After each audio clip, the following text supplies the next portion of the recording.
Hey, this is Samantha here from RecipeThis.com and the voice behind the popular Kitchen Gadgets podcast, Magic with Gadgets.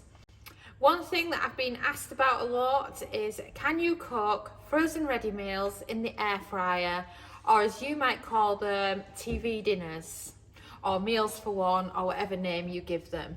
I've done frozen lasagna a few times and shared with you a video and a recipe for that, but I've never actually gone any further beyond the frozen lasagna.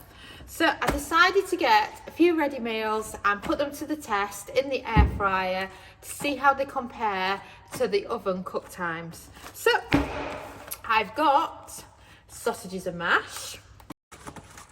So grab your sausage and mash out the container. And then that's what it looks like inside. And then my hands are freezing from just grabbing these out of the freezer, so I'm going to do a really bad job of getting into this. They never make it easy for you, do they?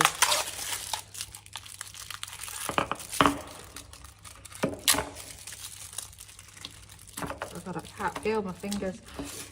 Right, that'll do. So that's the sausages and mash one. And then into the air fryer basket. It's absolute perfect fit.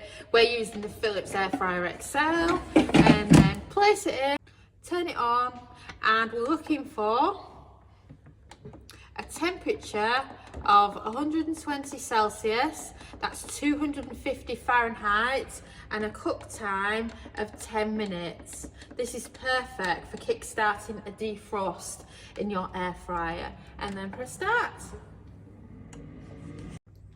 And then once they've done the defrost, we can put them on a different time and temp to actually properly cook them and to make sure they're piping hot in the middle before serving them.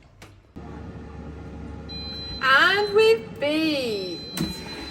That's the sausages and mash, or bangers and mash as you might call them. And they've done the defrost time, and now it's time for them to go back on for the main cooking time.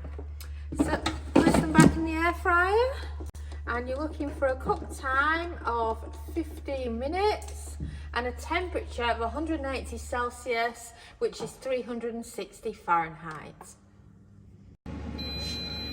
And we've beeped. Wow, that is your bangers and mash bubbling away in the air fryer, cooked from frozen. So just think, even though we've used ready meals as an example of shop bought ones from Tesco's, you could actually do the same thing with your own meals when you've frozen your leftovers or you've made ahead some freezer meals for yourself. Thanks so much for watching, and don't forget to subscribe to the Recipe This family. You can find us on Twitter, Facebook and Pinterest. We also have a weekly newsletter at recipethis.com/newsletter, where we share with you our latest kitchen gadget recipes, what we're cooking in the Milner kitchen, and so much more. As well as this, we recommend that you subscribe to our YouTube channel, and then whenever we have a new video, you will be the first to know. And if you want to know about all our future videos, then I recommend you hit the bell for instant notifications. But even better, we now have a podcast. It's called Magic with Gadgets. Simply search Magic with Gadgets on your favourite podcast player and you'll find us there.